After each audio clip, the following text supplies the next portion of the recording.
جہاں جہاں سے یزید کا قافلہ گزر رہا تھا لوگ پوچھ رہے تھے کہ یہ کس کا سر ہے اور یہ بیبیاں کون ہیں۔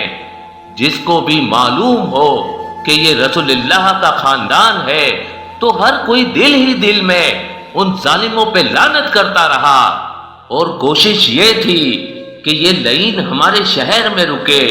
تو ویسے ہی چلتے چلتے جب یزید کا قافلہ شہر کرتان تک پہنچا تو وہ لوگ پہلے سے ہی باخبر ہو چکے تھے کہ فوج یزید نے اللہ کے رسول کے نواسے کو قتل کیا ہے، آل محمد کو قید کیا ہے۔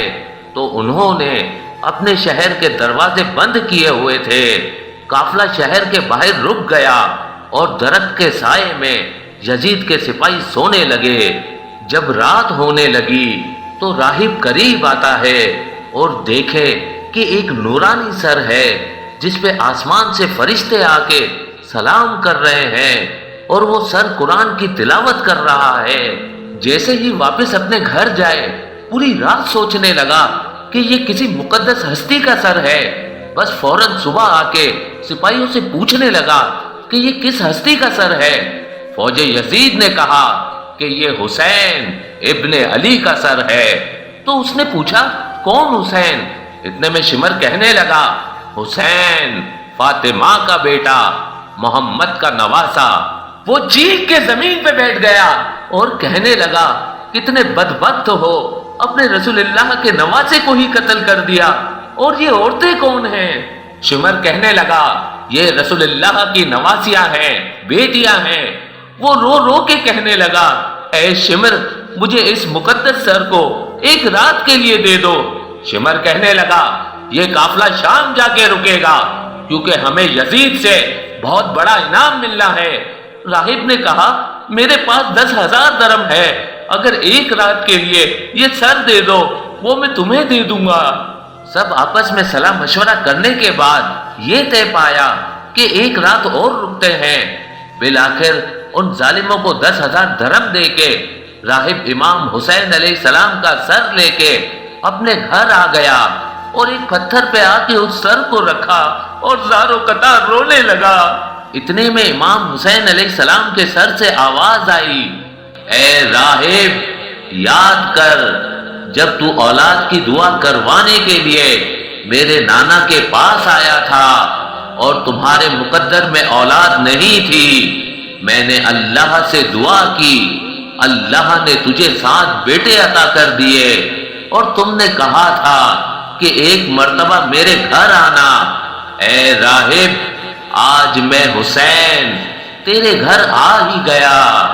بس جیسے ہی امام حسین کے سر سے یہ آواز سنی راہب زور زور سے رونے لگا اور کہنے لگا اے میرے آقا حسین مجھے معاف کیجئے گا، اگر مجھے معلوم ہوتا تو میں بھی آپ کے قدموں پہ قربان ہوتا۔ امام حسین علیہ السلام نے فرمایا اے راہب اللہ کی مرضی یہ ہے کیونکہ اللہ کا دین میرے خون سے زندہ ہونا تھا۔ پوری رات وہ مولا حسین کے سر سے گفتگو کرنے لگا۔ جب صبح کا وقت قریب آیا تو راہب نے سوچا کہ میں مولا حسین کا سر واپس کیسے کروں۔ تاریخ نے لکھا وہ جو 7 بیٹے امام حسین کی دعا سے ملے تھے ان میں سے ایک بیٹے کا سر قلم کر کے شمر کے پاس لے گیا۔ شمر نے جیسے ہی سر کھول کے دیکھا تو کہنے لگا یہ حسین کا سر نہیں۔ وہ واپس آیا، دوسرے بیٹے کا سر قلم کیا، انہوں نے وہ دیکھا، پھر کہا یہ حسین کا سر نہیں۔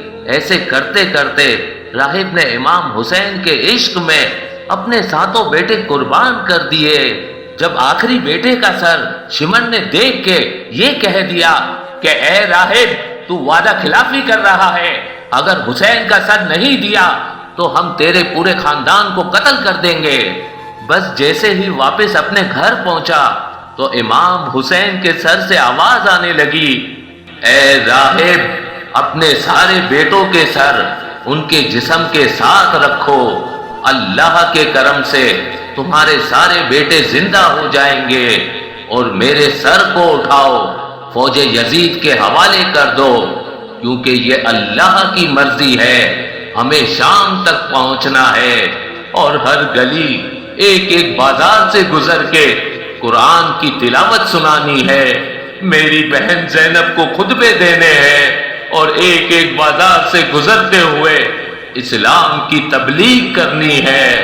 تو بس راہب نے اپنے تمام بیٹوں کے سر ان کے جسم پر رکھے اور اللہ کے کرم سے وہ سارے کے سارے بیٹے زندہ ہو گئے۔ پھر روتا ہوا امام حسین کے سر مبارک کو فوج یزید کے حوالے کرتا ہے اور کہتا ہے کہ کتنے بدبخت ہو تم کہ اپنے رسول کے نواسے کو قتل کرتے ہو، ان کی بیٹیوں کو قید کرتے ہو، ان پہ ظلم کرتے ہو، تمہارا یہ ظلم قیامت تک تمہارے لیے لعنت بن جائے گا۔ آج بھی اس پتھر سے خون نکلتا ہے جس پتھر پہ امام حسین علیہ السلام کے سر مبارک کو رکھا گیا، کیونکہ شہید کبھی مرتا نہیں اور خون ناحق کبھی چھپتا نہیں، خون ناحق کبھی چھپتا نہیں۔